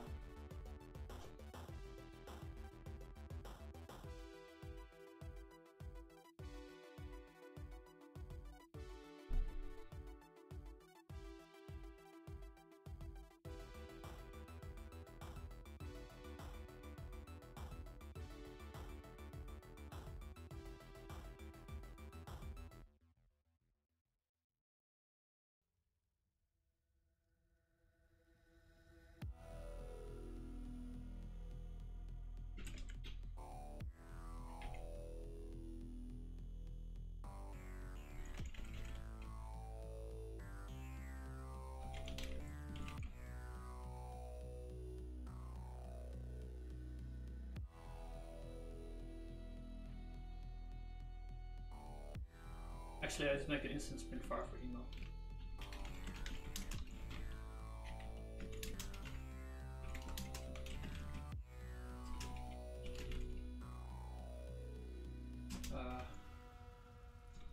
Yeah. Print file.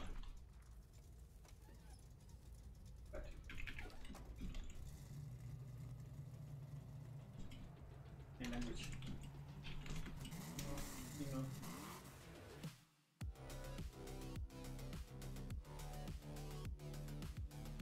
Yeah, that's fine.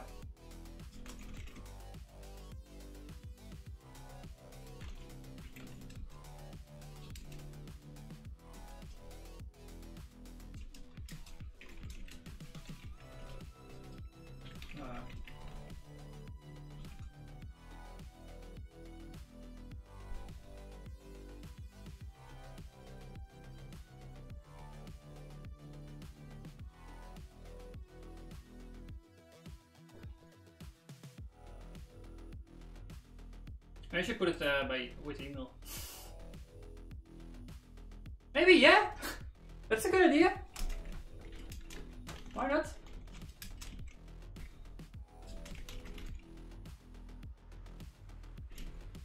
No orphan instances, right?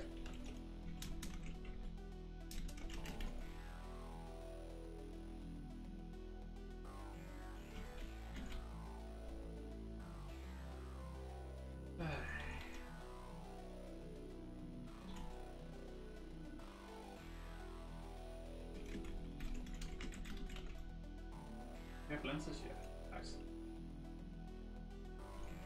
Ah, these save some template Haskell. That's nice.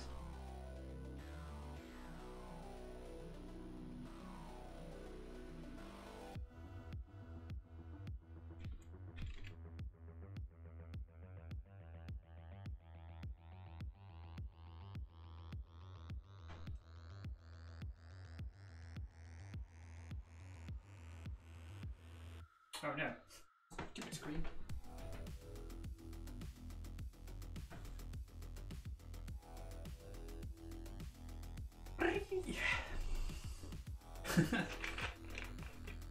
Should have done a bit more conviction, otherwise it doesn't work. It sounds like I'm happy.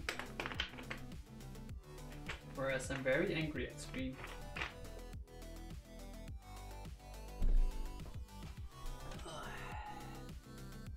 Hey, fixed it.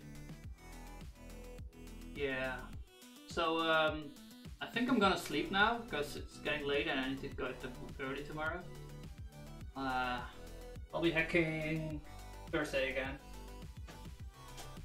So, yeah, Thursday. See you guys Thursday. Bye.